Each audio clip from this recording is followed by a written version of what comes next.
a gente,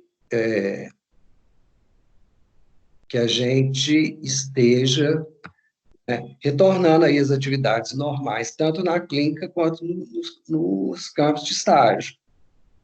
Mas vamos ter que ter cuidados redobrados aí em relação aos protocolos de triagem de paciente e a biossegurança, né?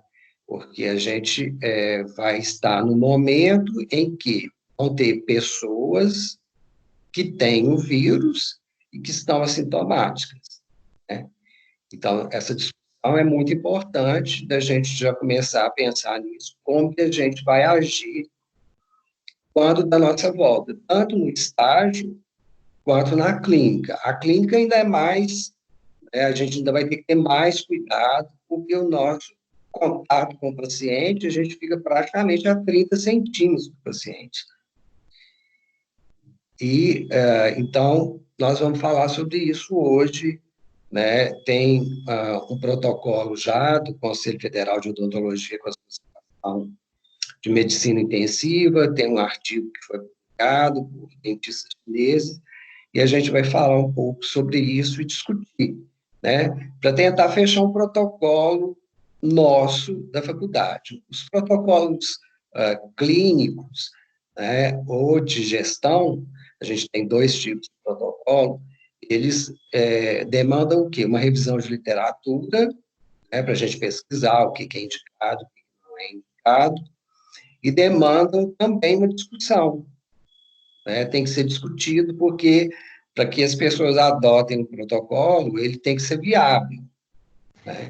Então, é sobre isso que eu tenho trabalhado com o sétimo período, a gente já discutiu bastante coisas, eles deram ideias, e vou discutir com vocês também, e vou discutir com o quinto período, que são os períodos que estão fazendo disciplinas clínicas ou estágio, né?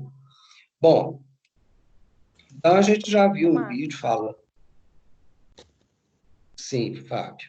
deixa eu só fazer sei lá o que eu ia falar. Uma colocação. Isso. Eu acho, para mim, eu vou falar por mim, esses horários de aula estão inviáveis. Por quê? Na onde eu trabalho, não está em quarentena. Eu estou trabalhando normal. Eu vou ter que até abandonar a aula, porque eu estava em horário de almoço, meu horário vai acabar agora. E eu não vou poder continuar assistindo. Eu queria ver se você não conseguia mudar, pelo menos para 17 horas, a próxima aula, porque eu não consigo acompanhar esses horários, entendeu? Entendi. Eu vou levar essa questão para o Bernardo, Gisele, porque tem, não é só você que está fazendo essa colocação, mas tem uma orientação, né, da faculdade para que as aulas sejam dentro dos horários de aula mesmo. Mas, Sim. claro que a gente está vivendo um momento que a gente está tendo que readequar tudo, né? O que era uma coisa ontem, hoje já virou outra, enfim. Eu vou levar isso para ele, vou ponderar isso com ele, tá? Ok? Gisele? Oi? Ok? Que eu acho internet. Eu falei que eu vou levar essa sua colocação para o Bernardo, porque tem uma orientação da faculdade para que as aulas acontecessem dentro do horário de aula mesmo, né? Mas tem outras pessoas levantando essas questões, e eu acho também que a gente vai ter que flexibilizar algumas coisas mesmo. As aulas, elas são gravadas, né? Vão ser disponibilizadas, então vou discutir isso um pouco com ele, tá? A gente já conversou um pouco sobre isso, mas a gente vai pensar nisso aí, ok? Tá bom, obrigada, viu? Nada. Tchau. Tchau. Bom, gente, então, né, voltando aqui, as questões relacionadas à triagem e ao protocolo, né, de biossegurança são fundamentais, e é fundamental que a gente tenha essas discussões, né, que vocês participem e apontem outras sugestões, inclusive, né?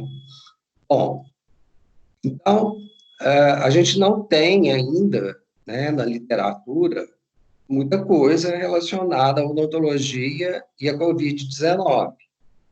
Né? É uma doença que surgiu em outubro, tá? Os primeiros casos foram em outubro, né? Então a gente está aí com praticamente 6 meses, né, dessa doença aí acontecendo. Então, ainda nem houve tempo de se produzir muita coisa em termos de artigo científico, né? Não teve de ter uma produção científica aí sobre isso. Nós temos esse artigo que trata especificamente das rotas de transmissão, é um artigo que foi escrito por dentistas chineses, tá? Que a gente está usando como referência para as discussões mesmo do protocolo, né? Que é uma referência importante, é uma referência recente, e ela faz algumas considerações importantes. E a Associação de Medicina Intensiva, junto com o Conselho Federal de Odontologia, também lançou algumas recomendações para a biossegurança, né, e para o atendimento a pacientes com a COVID, tá? Então, é muito pouca coisa ainda que a gente tem. Se conhece muito pouco, e muita coisa está mudando. Essa questão, por exemplo, da perda de olfato e paladar, que hoje em dia já estão incluindo aí como um dos sintomas da COVID, né? Na China, isso não foi descrito, né? E a gente tem que considerar que é uma doença nova e que o comportamento dela pode variar em função de genética, em função de raça, né? Tem uma série de coisas que a gente não conhece ainda, né? Estamos aprendendo dia a dia. Vocês podem ver que o próprio Ministério da Saúde, ele vem mudando condutas. Condutas vão mudando ao longo do tempo, vão atualizando, né? Então, a gente está trabalhando hoje com isso. Depois esse protocolo eu vou passar para vocês vão poder ler e a gente discutir aqui. Vocês vão ver que uma das coisas que ele coloca é exatamente isso, né? Que os protocolos, de uma maneira geral, eles não podem ser fechados, eles têm que estar abertos a atualizações, né? Mas, especificamente no caso da COVID, eles deixam bastante claro isso, né? Então, assim, as evidências que eles tinham, eles adotaram para fazer esse protocolo, mas pode ser que ele vá mudar daqui a pouco, né? Bom, e aí, então, né, a COVID, a gente já viu, já discutiu sobre ela surgiu, hoje é uma pandemia, né, mas ela surgiu em Wuhan, lá na China, a gente está vendo aqui, né, Wuhan é uma cidade de 8 milhões de habitantes, para a qual convergem, né, tem barcos que ancoram lá, tem aeroportos, trem-bala, tem estações lá, ela faz conexão para outros locais, então tem uma circulação muito grande de gente, né? Vamos lembrar que a China tem 1 bilhão e 600 milhões de habitantes, é muita gente circulando, né? E os primeiros casos foram detectados lá, então, né, no mercado de Wuhan. Hoje em dia, tem-se muita dúvida em relação a como que surgiram os primeiros casos. Sabe-se que é uma zoonose, né? Porque o vírus, ele é geneticamente idêntico ao vírus do morcego, tá? Mas como que ocorreu, quem foi o hospedeiro intermediário, né? Aí eles falam da Marta, né? E falam também do tatu, como sendo hospedeiro intermediário, mas não se tem certeza ainda de onde que o vírus, né, veio para infectar os humanos. Então, aqui a gente tem uma linha do tempo, né? Então, dezembro de 2000, então, os primeiros casos em outubro.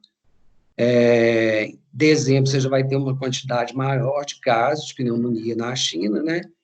Logo no início janeiro, eles já conseguem fazer o sequenciamento do genoma do vírus, isso possibilita que sejam criados os testes, né? Isso foi um primeiro passo importantíssimo, né? E logo em 30 de janeiro, a Organização Mundial de Saúde já decreta como uma situação de emergência em saúde pública. E aí, entrando um pouco já na questão da odontologia, e aqui no Brasil, né, a Covid no Brasil, a gente teve, na semana passada, no dia 23, uma resolução do Conselho, né, essa 003, que suspendeu o atendimento odontológico para procedimentos eletivos, né? Deixou em aberto somente os atendimentos de urgência e emergência, como está acontecendo agora nos Estados Unidos. Nos Estados Unidos, eu conversei com uma amiga lá, ela falou que lá é só urgência e emergência, tá? Bom, e aí, logo em seguida, na sexta-feira, ele lança uma resolução, a 004, né, liberando o atendimento para procedimentos eletivos, né? Isso assustou um pouco, né, e levou a muitos questionamentos, né, dessa decisão do Conselho, porque tem um estudo que foi publicado, até no New York Times, ele fala que o risco profissional são os dentistas mesmo. O que a gente tem de informação, o que eu tenho de informação, porque eu já fui de conselho, então tenho contato, conheço as pessoas, que isso não foi um consenso. Vários profissionais que são da comissão da Covid-19 do Conselho questionaram, né, a decisão, mas ela está em validade. Ela que tem validade agora, tá? Eu recebi, inclusive, e-mail de clínica de radiologia falando que eles estão em atendimento, né? Então, diante disso, a gente ainda fica mais preocupado com a questão, né, dos protocolos para triagem dos pacientes e de biossegurança.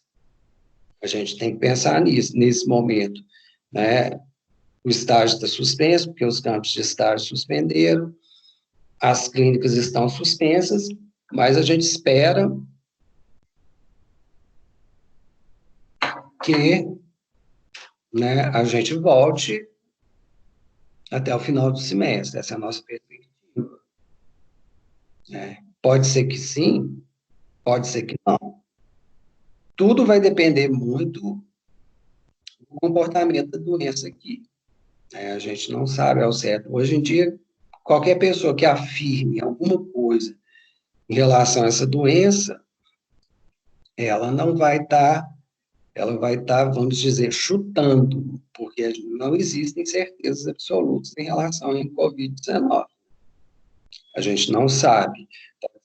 Ela tem um comportamento diferente, tem a questão do clima, como eu falei, essa questão mesmo da perda de paladar e olfato, né? Na Europa, os franceses relataram isso, e aqui no Brasil tem sido bastante relatado esse sintoma, né? Mas na China não foram feitos relatos nesse sentido. Então, pode ser que ela também se comporte diferente de acordo com a raça. Enquanto se sabe muito pouco. Professor, Oi. aqui, deixa eu tirar uma dúvida com você. Eu estou acompanhando o grupo aqui da clínica, onde eu trabalho, enfim. Aí a dona, junto com os outros dentistas, estava lendo isso aí que você acabou de ler, sabe? Que o conselho, que sexta-feira saiu. Uhum.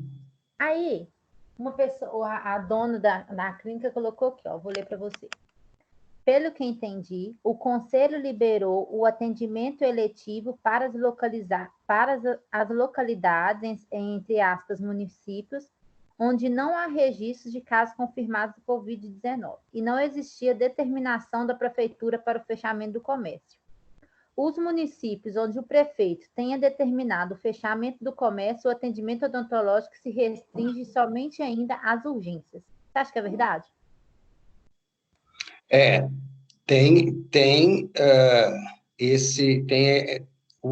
A resolução ela trata disso mesmo, Thaís, ela fala disso.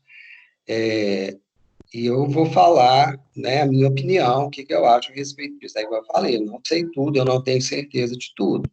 Uhum. Eu acho que só se as cidades estivessem fechadas. Porque a partir do momento que a cidade, né, as pessoas podem circular, então, por exemplo, uma pessoa que mora em, sei lá, fala uma cidade aí no interior, Matosinhos, Uhum. né? Ela mora lá em Matosinhos, mas ela pode vir aqui em Belo Horizonte, que é uma cidade que já tem casos, né?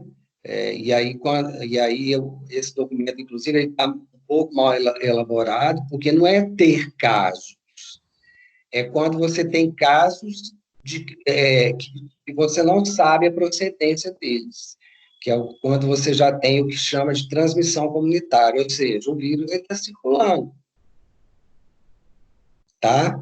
Ele está circulando. Eu entendi.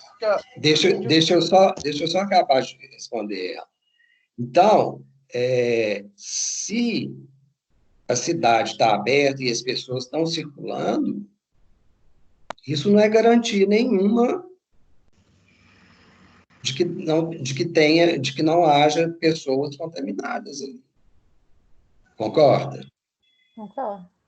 A pessoa pode ter saído lá de Matosinhos, veio aqui, foi fazer uma compra, se contaminou e voltou para lá.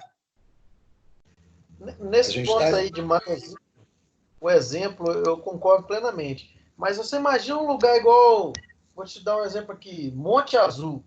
Treino lá no norte de Minas, onde é que não é lugar de ir, né? É lugar de voltar. Então você imagina, não vai. Eu acho que até mesmo que depois que chegar o ápice dessa epidemia, alguma coisa assim, deve demorar para chegar isso lá mais de um ano. Parar essa cidade por conta disso, todos os atendimentos e tal, eu acho também uma extrapolação também, sei lá. Ainda mais esse lugar que tem um consultório, imagina.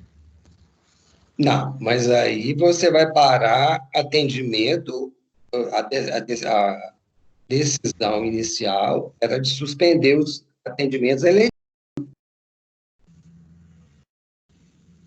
eletivos. Os atendimentos de urgência e emergência não estavam suspensos. A primeira decisão, a resolução 003, ela falava dos atendimentos eletivos, tá? Não urgência e emergência. Urgência e emergência você sempre pôde e tem que atender, né? E tem que atender, principalmente urgência. A gente vai ver daqui a pouco no documento do CFO, que ele, inclusive, classifica direitinho e apresenta uma classificação da American Dental Association do que é urgência. Urgências são procedimentos que têm risco de vida, né? Mas eles liberaram também as emergências. Então, as urgências e emergências estavam liberadas para atendimento.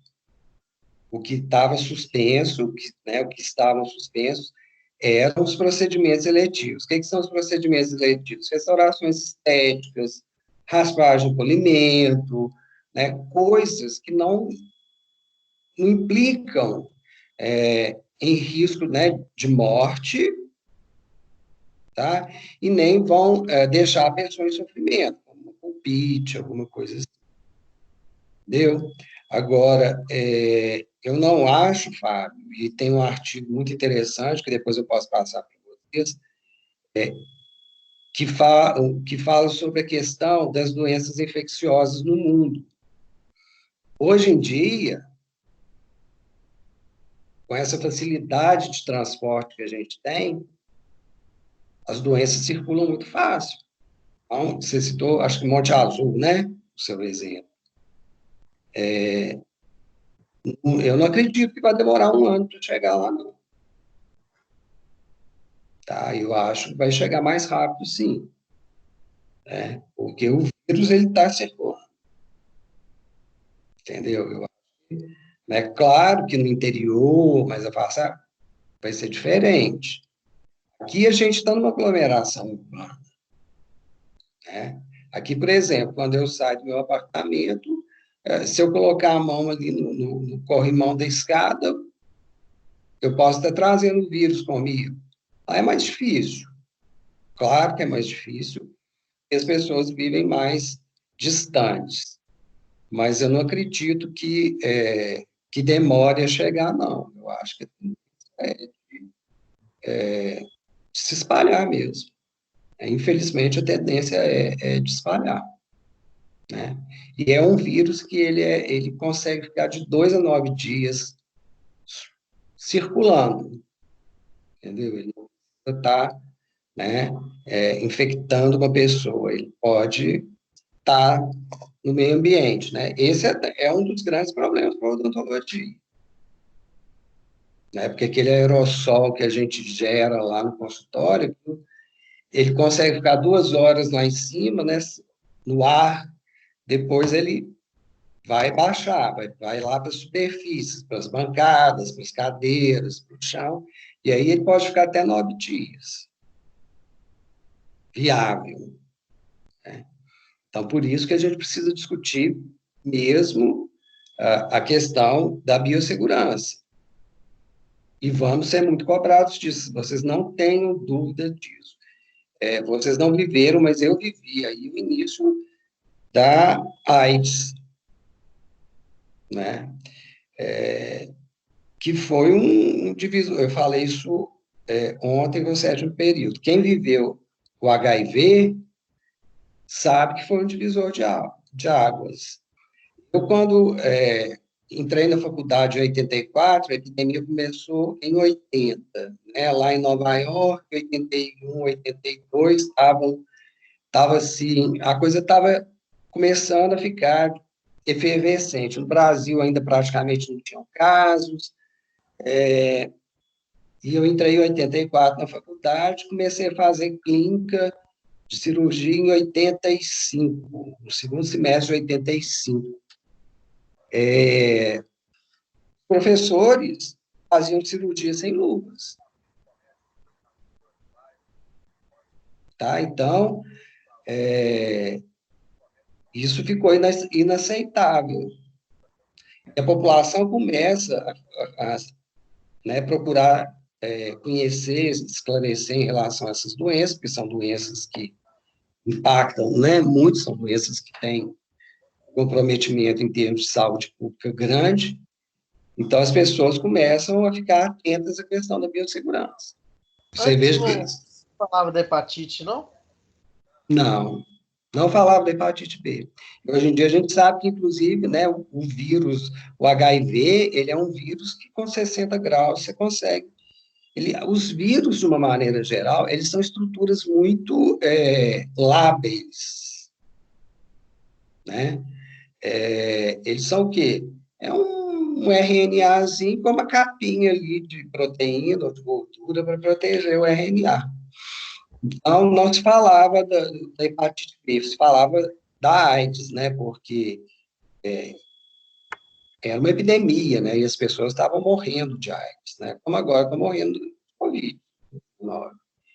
Então, os professores davam aula, o professor de cirurgia não usava luvas. Não usava luvas. Agora, pensa para você ver, se fazer cirurgia sem luvas, sangue debaixo da unha, hoje em dia é uma coisa inimaginável. Mas, na época, era rotina. Você não usava. Eu sempre usei. Sempre usei porque, assim, me incomoda muito, né? Me incomodava muito o sangue na mão. Porque o sangue, ele coagula e ele entra debaixo da unha, então aquilo me incomodava muito. Então, eu sempre trabalhei com luvas e a saliva também me incomodava. Então, não era rotina. Tá? Não era rotina. Assim como agora a gente vai ter que adequar uma série de, né, de coisas aí. Né? O Covid, a gente viu lá que ele penetra por quê? Por onde? Mucosa, né? Mucosa dos olhos, mucosa nasal. Então, quer dizer, a gente vai ter que ter muito mais cuidado com óculos de proteção e com as máscaras. Né? Que no HIV a gente preocupava, mas não era tanto quanto agora. Né? E a população ela acaba cobrando do profissional esses cuidados. E está certo. Está certo, porque nós somos profissionais da saúde, não da doença. A gente tem que ter uma atuação em que a gente promova a saúde. Então, esses cuidados de biossegurança, eles são fundamentais nesse momento, né? São primordiais. Tá? O que a gente vê aí na televisão, está vendo na mídia falar de lavar a mão, cuidados. Né? Então, daí a importância da gente estar discutindo isso e pensando em como que a gente vai agir diante disso. Então, segundo o Centers Disease Control, essa seria a estrutura, né, do coronavírus, tá? Como a gente viu, ele é muito lábil, né? Por que eles insistem tanto em lavar a mão? Porque ele tem uma capinha de gordura que envolve o RNA. Então, você lavou a mão com sabão, o que tira gordura, gente? Sabão. A partir do momento que você lava a mão, ele entra em apoptose, você desestrutura ele. Você rompe essa capinha e ele, pronto, morreu. Né? Tanto que aí eles têm focado muito que a questão do álcool gel é para você usar no momento que você não pode lavar a mão.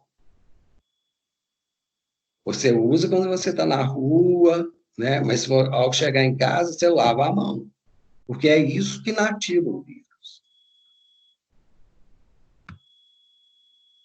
Os gêneros, né? A gente tem aí o alfa, o beta, o gama e o lambda. Top. O alfa e o beta são vírus que infectam humanos, são conhecidos desde 1960, que são comuns, inclusive em criança. Tá? O nCoV, né, o SARS-CoV-2, ele é um vírus que ele sofreu uma mutação para poder infectar humanos. Né? E a grande questão, ele é uma zoonose, né, porque é uma doença que veio do animal. Então, o morcego lá, o morcego já desenvolveu resistência. Ele não provoca doença no morcego. Mas em nós, humanos, né, ele provoca uma doença respiratória grave, né, e que muitas vezes é fatal. Né? Então, a pessoa que tem alguma comorbidade ou que é mais velho, né, que o sistema imunológico já não é tão eficiente assim, ele pode ser fatal, né? Pode levar a caso de pneumonia fatal. Mas é como eu falei, tem coisas que a gente não conhece. Pode ter, inclusive, questões genéticas. Ontem mesmo eu vi na televisão um médico super novo, né? O cara era esportista, sabe, super saudável, teve a doença, teve que ir para o CTI, né? E ficou bem mal, ainda estava em fase de recuperação. A gente sabe muito pouco, a gente sabe pouco das sequelas que a doença pode deixar, né? Ontem eu dei uma aula para quinto período, disciplina de odontologia legal, a gente estava discutindo bioética, e aí uma coisa que a gente tem visto muito no jornal, que as pessoas ficam muito horrorizadas, é com essa questão da Itália, né, que eles não estão levando para o respirador pacientes acima de 80 anos. Eu dei um texto para os alunos, a gente discutiu, né, porque assusta um pouco isso. Mas é a questão da bioética de intervenção. Tomar decisões no momento em que você não tem recursos suficientes para atender todo mundo, tá?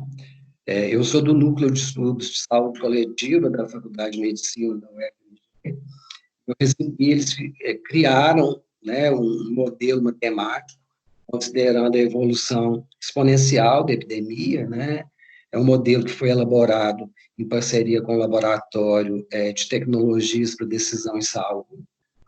E é assustador, porque as projeções são que logo a partir do início de maio, a gente já não vai ter mais, né, claro que se, né, mantiver o ritmo de crescimento exponencial, já vai começar a faltar leito de CTI aqui também. Por isso, o isolamento social ele é importantíssimo. A televisão está falando o tempo todo. Achatar a curva. Que se a gente diminui o número de casos agora, o que vai acontecer? As pessoas vão se infectar, mas elas vão também adquirindo imunidade para a doença. O problema é a gente ter muitos casos ao mesmo tempo. Aí, o que acontece? O sistema de saúde entra em colapso, porque ele não dá conta. Né? Então, é sério, a gente precisa se cuidar, precisa, né, então, estar atento a essas questões relacionadas à triagem de paciente, à biossegurança, né? A gente espera que a gente vai voltar a atender o mais breve possível, né, nas clínicas, mas vamos estar aí atendendo pessoas que têm o vírus e que podem ser assintomáticos. O grande problema é o assintomático, né? Porque ele está transmitindo. Essa é a grande questão. Daí a importância, agora o Ministério vai testar mais, né, vai começar a testar mais, para a gente saber realmente quem tem esse vírus, quem tem imunidade, quem não tem. E não necessariamente quem tem a doença desenvolve imunidade, não tem nada comprovado em relação a isso. Não quer dizer que teve uma vez que não vai ter mais. Tá? E, né, a coisa... Oi? Essa era uma dúvida que eu tinha quando você citou aí sobre a imunidade. Então, não quer dizer, quem já contraiu a Covid-19, não quer dizer que ela não vai contrair novamente. Pode ser que ela contraia, que venha de uma outra forma. Ah, tá. Pode ser. Uhum. É igual o vírus da gripe, do HN1, por exemplo, sim, né? Sim. Tá. E como o vírus da gripe, ele também pode sofrer mutações. Por que a gente vacina todo ano contra a gripe? Porque o vírus muda. Sim. O vírus que circula num ano não é o mesmo que circula em outro ano. Entendeu? Tá, entendi. Tá ótimo. Então, eu vi ontem na TV que o Ministério, né, estava recebendo um outro teste, porque a gente tem 2 testes de Covid. Um teste que ele é feito com PCR, tá? Que é uma técnica que você duplica o RNA do vírus. Ele é considerado o que a gente chama de padrão ouro, é o mais sensível. Então, se o resultado deu positivo com ele, então, realmente, você pode falar que aquela pessoa tem o SARS-CoV, tá? Agora, esse é o teste que eles fazem com suave, eles vão com aquele tipo cotonete e coletam secreção nasal. E agora chegou um novo teste, que é um teste que você dá, é como aquele, aquele exame de glicemia que eles fazem com o aparelhinho. Eles dão um pique no dedo, coletam no gotinha de sangue, põe no aparelhinho e olha lá. E esse teste, Ellen, e mostra lá se a pessoa tem anticorpo contra o SARS-CoV-2. Entendeu? Então, esse teste vai te mostrar se você está imune ou não. Entendi. Tá. Entendeu? Esse teste que chegou agora. Mas esse teste você faz, você não faz ele no início lá da doença, quando você não tem sintoma. Você faz quando você tem sintoma. Eu vi ontem, o Mandetta falou justamente desse tempo também, que esse que é igual para medir a glicemia, igual você falou, ele tem que ser feito entre o 6º, no 7º dia, já Exatamente. do sintoma. Ele tem um período, porque se você faz antes, as suas plaquetas elas estão irregulares e aí a gente não consegue ter um resultado satisfatório. Então, tem um período entre esse 7º dia para poder fazer esse exame, para ele ser mais preciso, né? Isso. E ele vai mostrar se você tem lá os anticorpos. Se você tiver o anticorpo, você desenvolveu a imunidade. Agora, né, aí é aquilo que eu falei, quer dizer, tem fatores aí que a gente não conhece a doença. Tem a questão genética, tem a questão de raça, tem coisas que a gente ainda não sabe, né? Medicação, tá? E a gente tem que ficar muito atento, gente, porque tem muita fake news, né? Igual essa questão da hidroxicloroquina. Teve uma pessoa que morreu aí, não sei se vocês viram, né? Mas o tratamento que eles fazem com a hidroxicloroquina, eles usam uma dose que é o dobro da dose que é usada usualmente para o tratamento de malária ou de artrite, né? Então, tem uma série de efeitos colaterais, tá? Então, não tem nada comprovado em relação a isso também, não. Então, tem que ficar atento com essas coisas, tá? As pessoas, né, às vezes, no afã de se prevenir ou de tratar, muitas vezes adotam aí terapias que não são cientificamente comprovadas. Podem ter complicações por causa disso.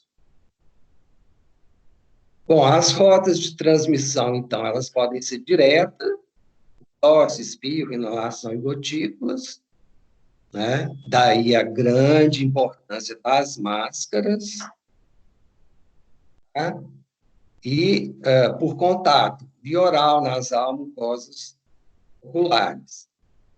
Então, a gente aqui, ó, está sujeito, né, a se contaminar, seja de forma direta, seja por contato, né? Porque a gente está vendo aqui via oral, né? Esse artigo, ele fala que o vírus, para ele entrar nas células, precisa de um receptor, que é o receptor da enzima inibidora da conversão de acetilcolina, tá? E as células da mucosa bucal e das glândulas salivares, elas são muito ricas nesse receptor. Então, imagina, no ducto da glândula, você tem esse receptor, então o vírus pode estar ali, né? E na hora que você saliva, joga ele na boca. E o que acontece? Você vai lá, com a alta rotação, que é o quê? A alta rotação trabalha com o quê, gente? O que move a nossa broquinha lá? Ar comprimido, né? Então, olha lá, o desenho aqui dá para a gente ter uma ideia. Você jogou aquele ar lá, ele vai para todo lugar, e não fica só dentro da boca do paciente, não. A gente tem que ter um bom sugador, um sugador potente, é importantíssimo, né? Mas ele espalha. E ele pode ficar 2 horas rodando ali em cima da sua cabeça, depois ele cai no chão e vai ficar até 9 dias viável lá no chão, ou na bancada, ou no equipe, né? O risco para nós é muito grande, tá? Então, a gente vê aqui, né, nesse desenho, que a nossa contaminação ela pode ser indireta, né, por contato com essas superfícies contaminadas, então a gente pega lá no braço da cadeira, ou pega em alguma parte do equipo, no foco mesmo, para puxar o foco, você pode estar ali, né, carregando com você o vírus, né? Pode ser também por contato direto, desculpa, né? Que aí vai ser através do aerossol da caneta, né? Ou às vezes de conversar com o paciente, tá? E isso eu vejo muito lá na clínica. Uma das primeiras coisas que vocês fazem, a hora que acabou de atender, é pegar a máscara e põe aqui no queixo, né? Fica todo mundo com a máscara no queixo e batendo papo com o paciente, né? Nesse momento, tem que se cuidar. A gente não sabe quem está infectado, quem não está. Nem a pessoa, às vezes, a pessoa não sabe, né? Então, a gente tem que se cuidar. Então, as vias de transmissão vão ser essas, e é claro, né? Se você tiver uma susceptibilidade, você vai desenvolver a doença. Algumas pessoas não, né? Aí entra a questão do sistema imunológico, genética, resistência, uma série de fatores que vão influenciar aí no desenvolvimento da doença.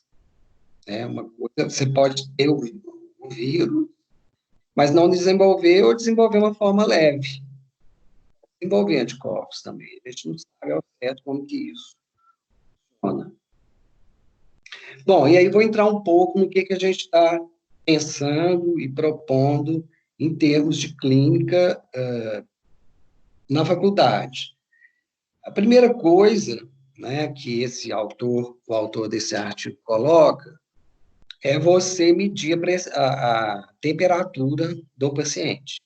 Ele sugere o uso desse termômetro, né, de testa, e aí, em função disso, o paciente, ele fala em 37,3, mas tem estudos que falam em 37,8.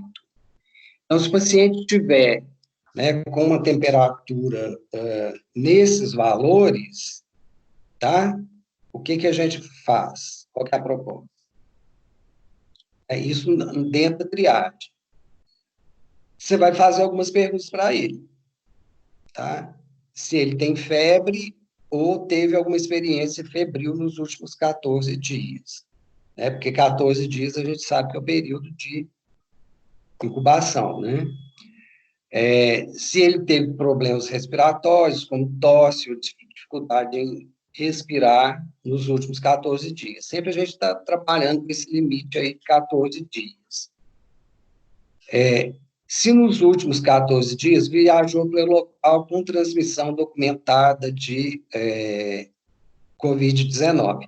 Essa pergunta aqui, nesse momento, na atual condição que a gente está vivendo, ela não faz muito sentido, porque o vírus ele já está circulando. Tem casos em Belo Horizonte, tem casos sendo investigados, a gente já teve óbitos, né? Parece que teve o segundo óbito hoje, pela nCovid, né? Então, isso, mas vamos manter, porque também, né, é um indicador. Mais importante agora é essa pergunta número 4, se ele entrou em contato com o paciente com confirmação de infecção por Covid-19 nos últimos 14 dias. Né? Então, veja lá, ele já tem uma alteração da temperatura e ele tem mais um fator aqui. Né? Ele teve contato. Tá? A quinta pergunta, se ele teve contato com pessoas da vizinhança com febre recente, né, documentada, ou problemas respiratórios nos últimos 14 dias. Tá? Se tem pelo menos 2 pessoas com documentação de experiência de febre ou problema respiratório nos últimos 12 dias, tendo contato próximo com você. E aí eu vou pedir a alguém, pode ser a Ellen, lê para mim aqui, Ellen, a 7, porque aqui eu tenho uma telinha aqui que eu não consigo afastar para ler essa pergunta.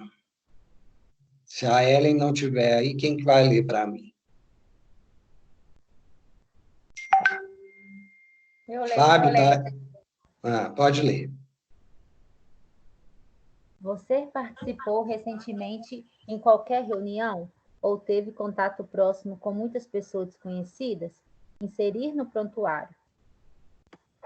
Isso. Então, nesse momento, a gente está fazendo a triagem dos pacientes, né? Nós estamos vendo aqui a probabilidade dele estar contaminado, né? Ou já está mesmo aí desenvolvendo os sintomas da doença. Né? Então, tá. E aí, em função dessa triagem, a gente vai estabelecer um protocolo clínico. Se o paciente fala assim, para qualquer uma dessas perguntas da triagem, e a temperatura dele estiver abaixo de 37,3, ele considera 37,3, mas a gente vai ver lá que no protocolo do CFO eles estão trabalhando com 37,8. Ô, professor. Oi. Volta um slide para mim, por favor, para me tirar a foto. Volto. Mas isso vai ficar disponível também, tá? Então tá bom. Tá? Obrigada. Então, se ele falar assim, para qualquer uma dessas 7 perguntinhas aí, né, mas a temperatura dele está abaixo de 37,3. O que a gente vai fazer? Ó, você vai para casa, semana que vem você não vem, você vai voltar na outra. Né? Por quê? Porque aí vai dar 14 dias. Certo? Que é o período, né, de incubação do vírus. Ok? Isso aqui, né, o que eu estou propondo é que a gente imprima esse protocolozinho e cole lá na parede, tá? Naquelas pilastras que a gente tem lá, e põe o papel, aquele papel plástico por cima, sabe? Me fugiu o nome agora. Marco Túlio. Oi. Colegas, né? Na verdade, essa, eu não sei como é que fala, se a proporção aí do graus para a temperatura, porque, na verdade, o paciente não pode não apresentar ainda a febre, mas pode estar num estado febril, ela pode evoluir para a febre, né? Então, por isso, ele coloca essa margem aí de segurança para não atender e aguardar esses 14 dias, porque pode ser que ele evolua para um estado febril devido à infecção que vai estar... O vírus vai inserir no organismo e evoluir para o estado febril. A gente pode trabalhar com esse limite de 37,3, né? 37,8 já é mais arriscado, né? Vamos falar assim. Se o paciente responde sim para alguma daquelas perguntas lá da triagem, né, e a temperatura estiver acima de 37,3, ele vai ser imediatamente colocado em quarentena. Aqui, gente, a gente ainda está pedindo, né, a gente ainda está adiando o tratamento para 14 dias, tá? Aqui, ele já tem 2 fatores, a temperatura está, né, não está normal, e ele relata algum daqueles aspectos lá que são fatores que são indicativos, né, de que ele pode estar infectado. Ô, Marco Túlio. Oi. Aqui, eu vi passando a reportagem aqui no jornal falando o seguinte, que eles não estavam considerando febre, porque a febre só tá, normalmente a febre aparece só um dos últimos sintomas, né? Que às vezes o paciente chega lá, não tá gripado, não tá tossindo, mas tá com febre. E aí, segundo eles, nas informações que eles estavam divulgando no jornal, a febre é uma das últimas coisas que aparecem no paciente, dos sintomas. Mas a gente não está considerando só febre aqui, não, Lidiomara, né? A gente não está considerando só a febre, não. A gente está considerando a febre e aquelas questões que a gente colocou no slide anterior. Entendeu? Ah, tá. Entendi. Né? Aqui, se ele fala assim, e aqui, ó, a temperatura dele está abaixo de 37,3. Tá vendo? Ele está juntando duas informações aí. A temperatura é uma informação, né?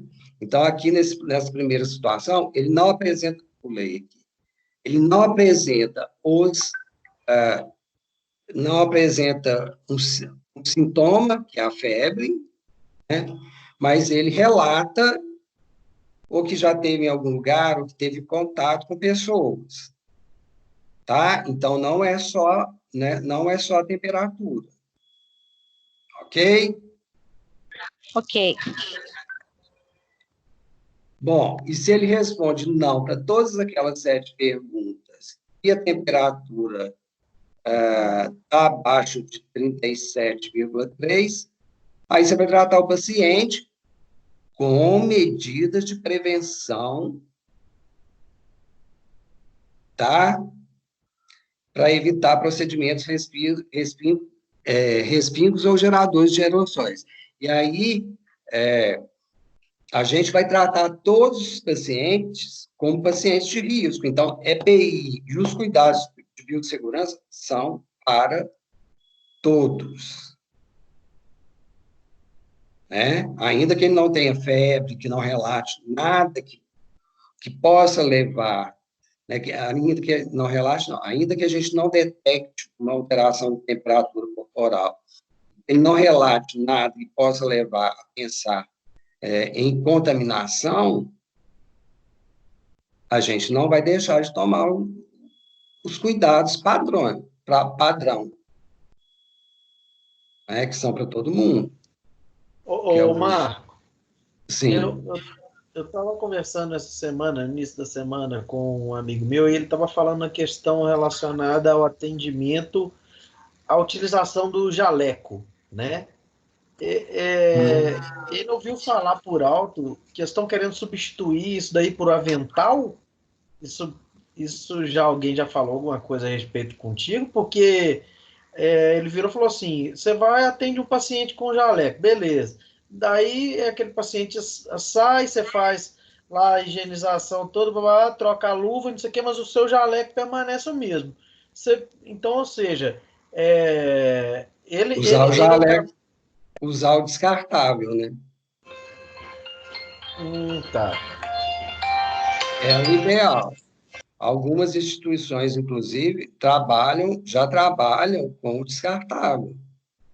Ô, Marco, mas o descartável, ele teria que ser descartável e impermeável, porque somente descartável não vai nos proteger desse aerossol que fala, né? Não é.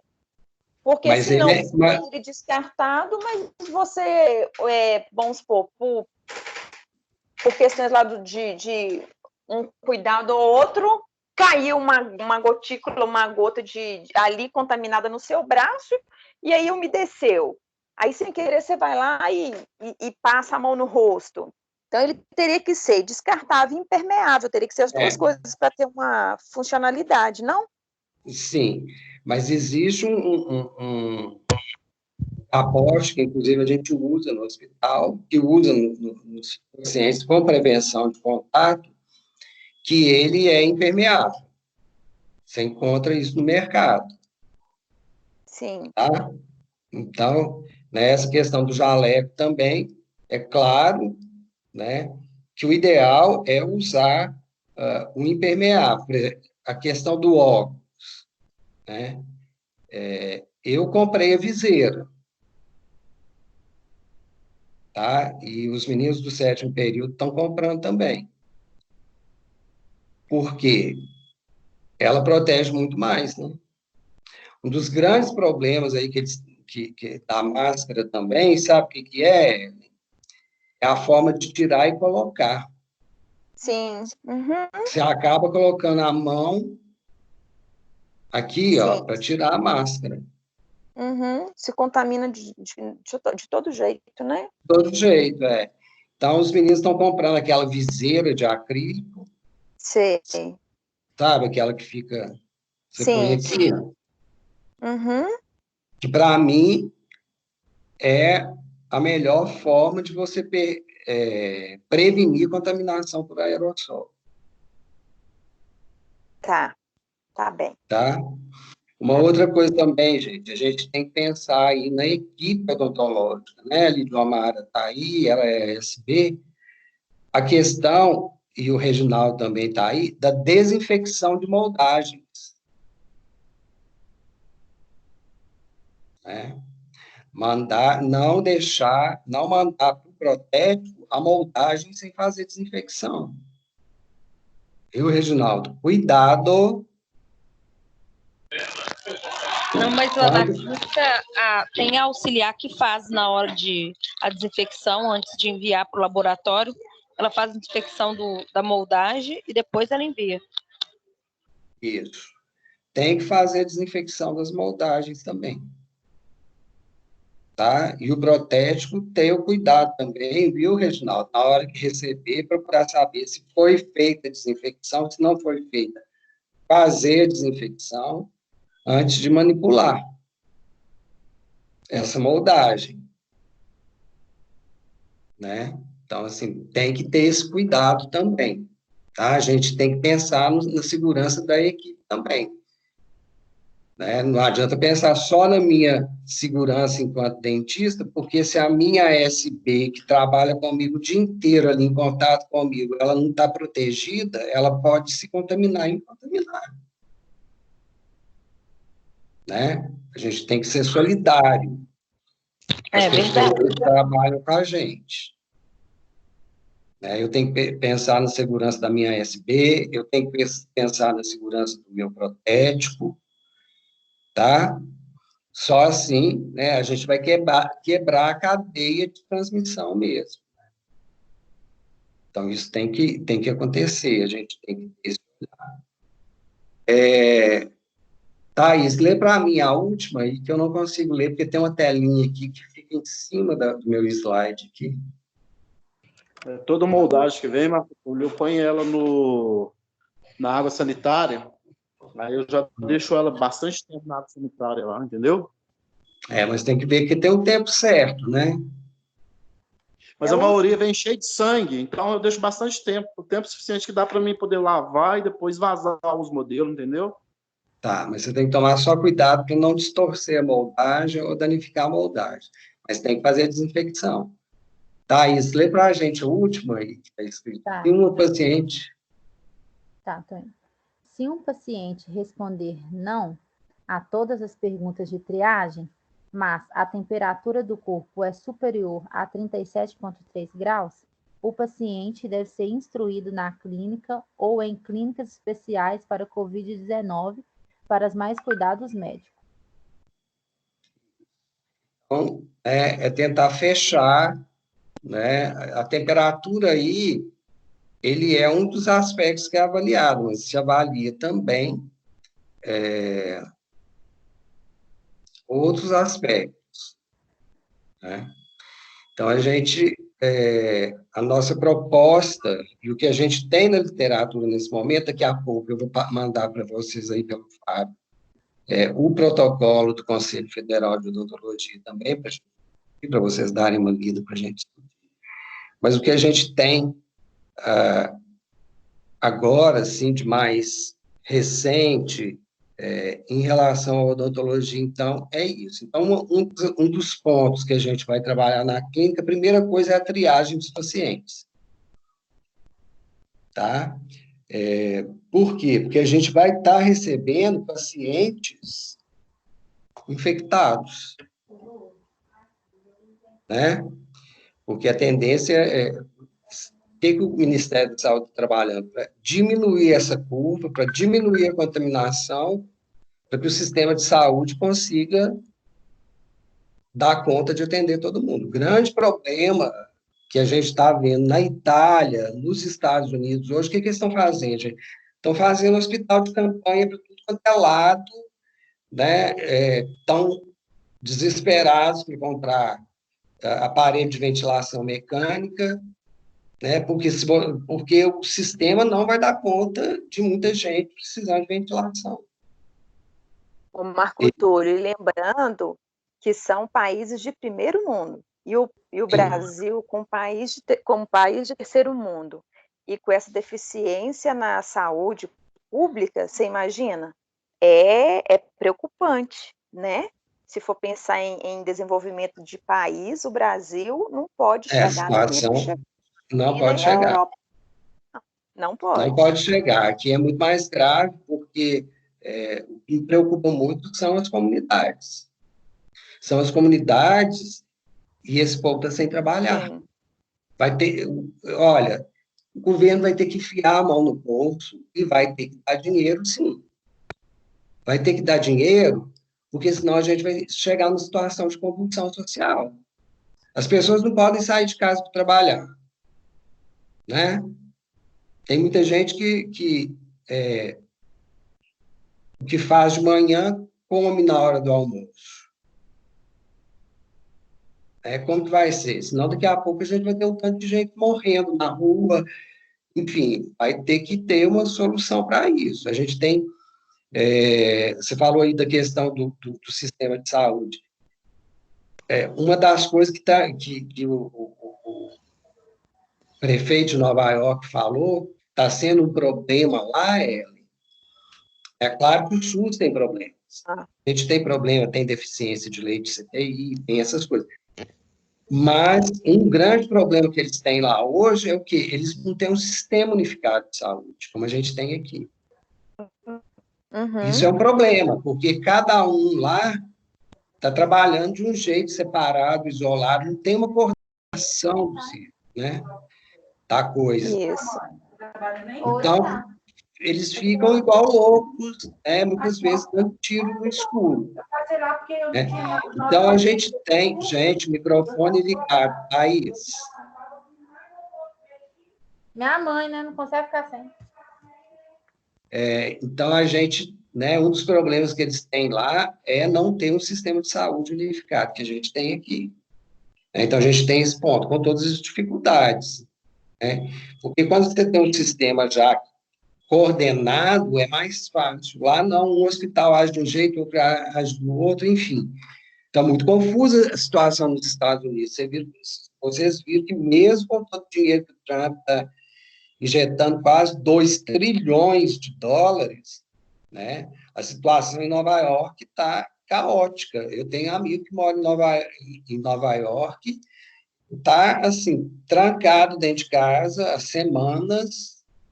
Tá aí todo mundo assustadíssimo, as pessoas estão morrendo de medo de descer na lavanderia do prédio.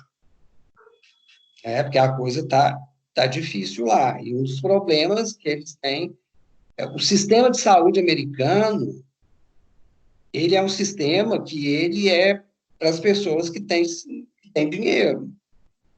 Então, a população, de uma maneira geral, lá, o sistema de saúde não funciona.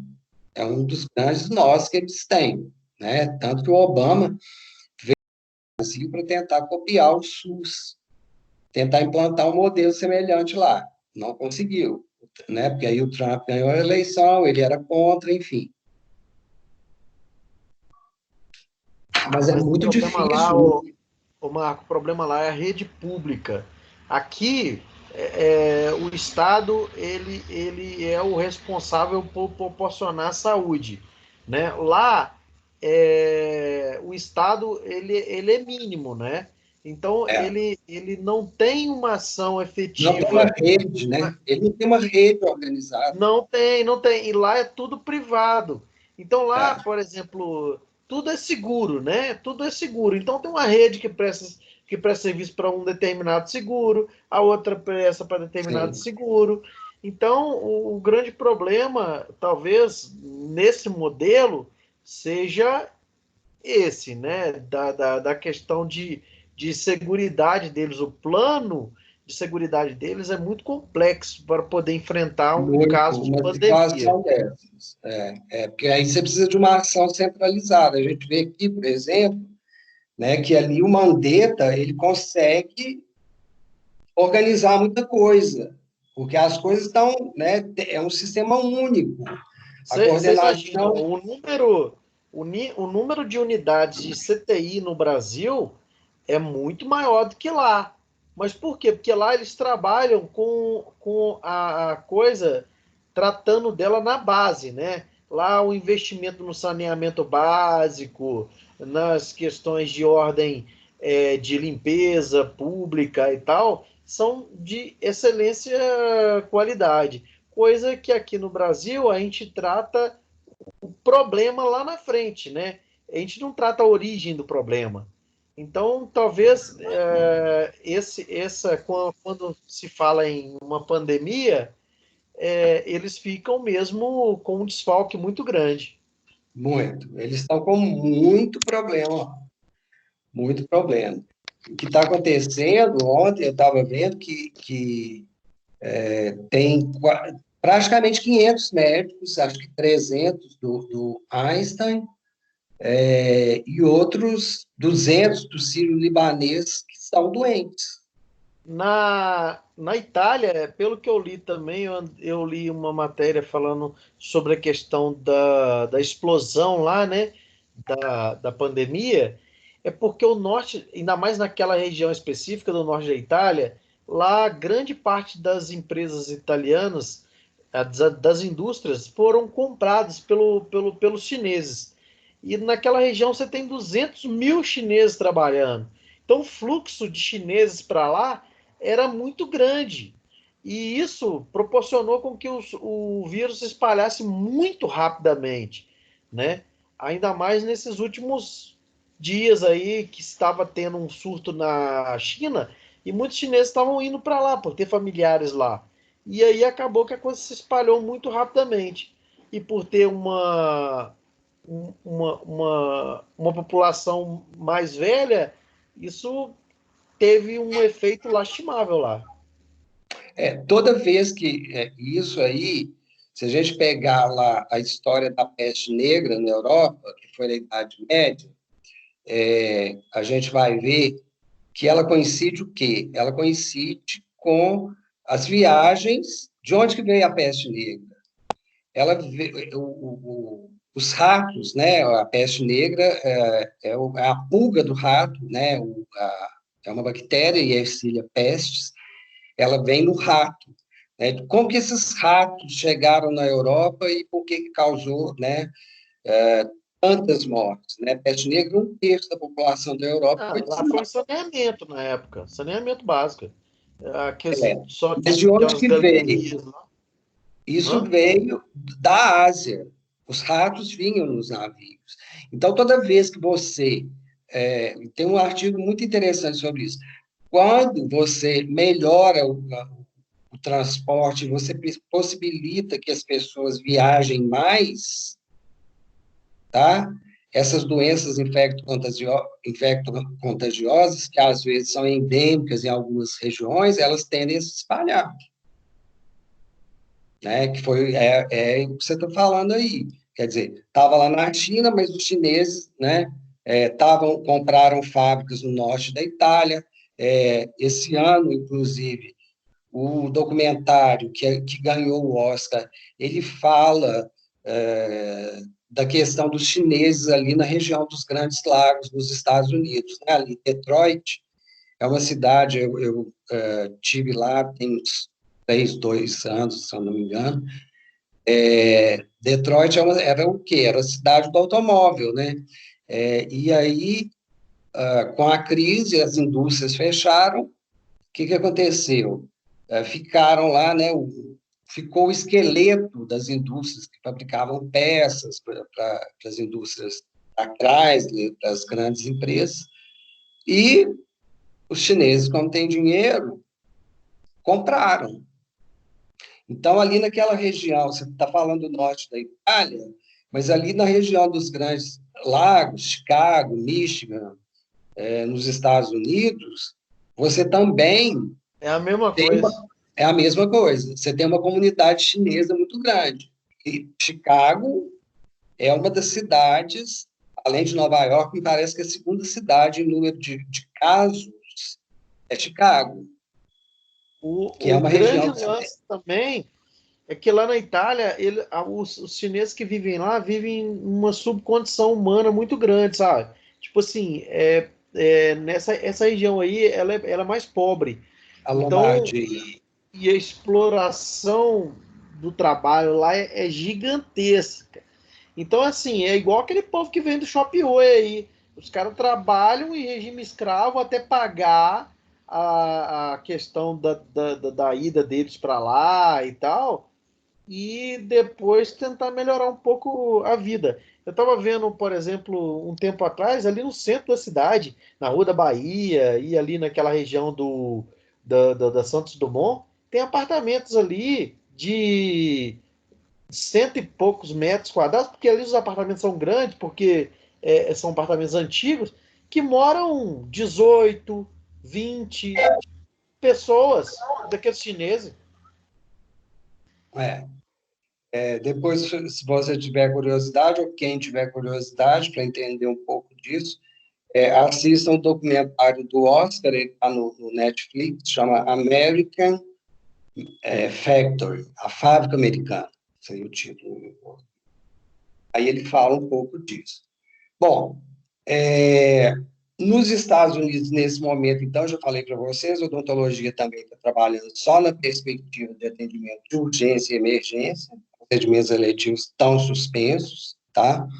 Conversei com uma pessoa lá na semana passada, e nesse momento, né, o que a gente tem que pensar é na nossa, como que a gente vai atuar, então, frente a essa pandemia, né, seja na clínica, seja também no estágio, porque vocês teriam, né, era para vocês estarem num asilo agora fazendo estágio, que é uma população super vulnerável. Então, a gente tem que se preparar aí, pensando na volta, no retorno, né? Então, atualmente, a gente tem recomendações específicas para proteção dos profissionais de odontologia, que é esse protocolo, né? São essas recomendações lá do FO e da MIP, que eu vou mandar daqui a pouco para o Fábio aí, para você, tá? Então, já tem alguma coisa escrita, né, específica aqui para a nossa realidade. Então, na questão da biossegurança, os cuidados, né, com as superfícies contaminadas, tá? Lembrando aí da questão do aerossol, né, que o vírus ele pode ficar até 9 dias lá, então, assim, cuidados redobrados com a limpeza, com a desinfecção de paredes, chão, piso, bancada, tudo isso, né? E as práticas odontológicas que geram gotículas e aerossóis, né, de pacientes infectados que podem contaminar toda a superfície em consultório. Então, quer dizer, fazer uma boa triagem, né, e cuidar da limpeza, da higienização e da desinfecção das superfícies. Isso é fundamental nesse momento.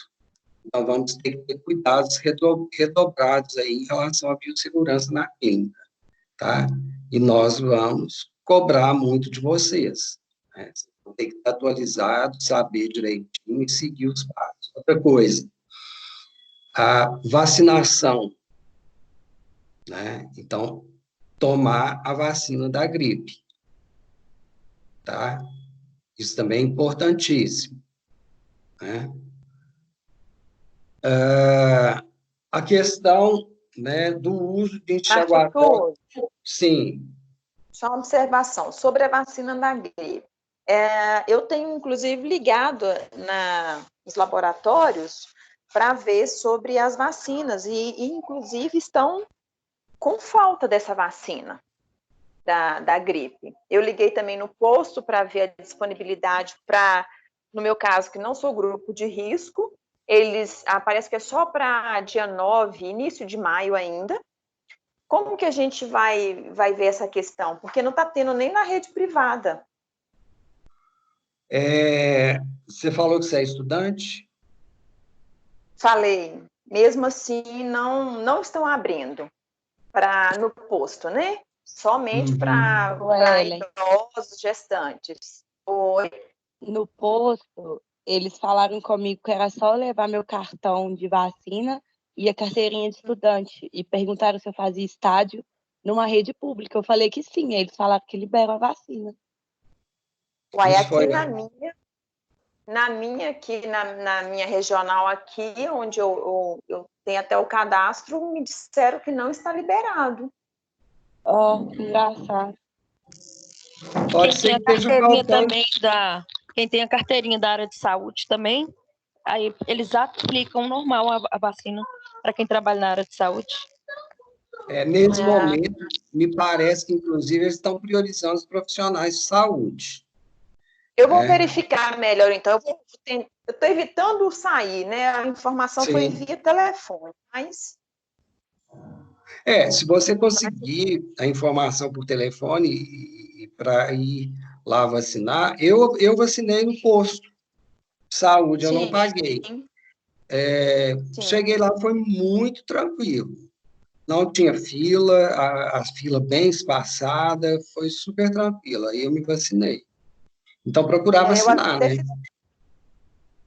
Eu fiz até contato com a Drogaria Araújo, porque a prefeitura disponibilizou para poder facilitar, né, para os idosos, e eles também falaram que estava restrito aos pacientes de risco mesmo, mas enfim, eu vou dar mais uma olhada no posto aqui perto de casa, então. Qualquer coisa, pega o endereço da Ana e tenta na unidade lá, que ela vai. Sim, né, Ana? A sua unidade é onde, Ana? É Vila Leonina, bem na Barão. Mas o SESC da São Francisco, ali no viaduto São Francisco, lá só você levar, falar que você trabalha, você é estudante, você faz estágio no lar de idoso, no hospital, e eles aplicam lá no São Francisco, vários viadutos ali, naquele hospital ali do SESC, aquele posto do SESC. Ótimo. Tá, ótimo. Já serviu como abriu já melhor aqui para mim. Obrigada, gente. Uma coisa também que esse artigo trata é a questão do enxaguatório bucal, para você reduzir aí, né, a microbiota, né, na cavidade bucal do paciente. E aí é interessante que a gente usa como padrão o gluconato de clorexidina 0,12 para bochecho, né? Só que para o SARS-CoV, tá? Ele não tem uma eficácia. O que vai ter eficácia? O peróxido de hidrogênio a 1%, tá? Ele fala também da povidina a 0,2%. Qual que é o problema da povidina? Tem iodo, né? E tem muita gente que tem alergia a iodo, tá? Então, você tem um risco aí, né, se você der povidina para o paciente que é alérgico, o paciente tem até um edema de glote, né? Então, o que a gente está priorizando? O peróxido de hidrogênio.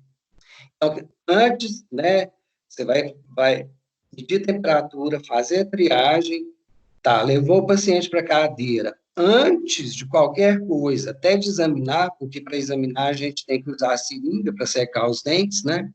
Como que a gente faz diagnóstico, cara? Dentes limpos e secos. Né? Então, você jogou o ar, você gerou aerossol. Então, antes até do exame, bochechinho com peróxido de hidrogênio a 1%. Isso é uma rotina que a gente está propondo para a clínica, para a gente se resguardar o máximo possível. E também vamos ter que ficar muito atento com a questão da limpeza das clínicas, e aí também vai depender muito da colaboração de vocês. Não é todo mundo, e não estou falando para ninguém específico, mas tem gente que sai correndo e deixa a clínica uma bagunça, né? Então, a gente ser mais cuidadoso no descarte do lixo, tá? Para que a coisa, né, funcione bem. Claro que vamos ter que cobrar também mais das pessoas da limpeza, né? Mas vamos fazer a nossa parte, né? Bom, então eu estou com um protocolo, que é o do Conselho Federal de Odontologia, que eu vou, deixa eu ver se eu estou com ótimo, que eu estou mandando para você aí, Fábio. Ok? Ok, eu compartilho aqui.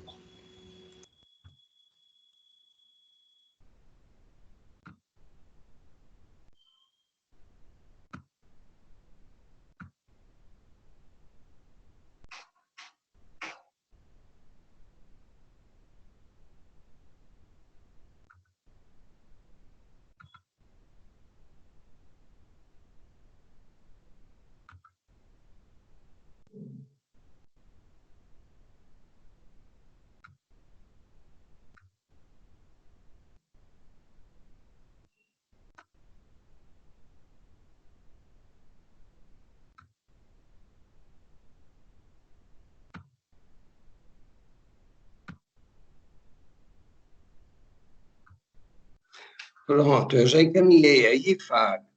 Aí agora são 14h43, eu acho que a gente podia voltar 14h20, gente, para dar um tempinho para vocês tomarem um café também.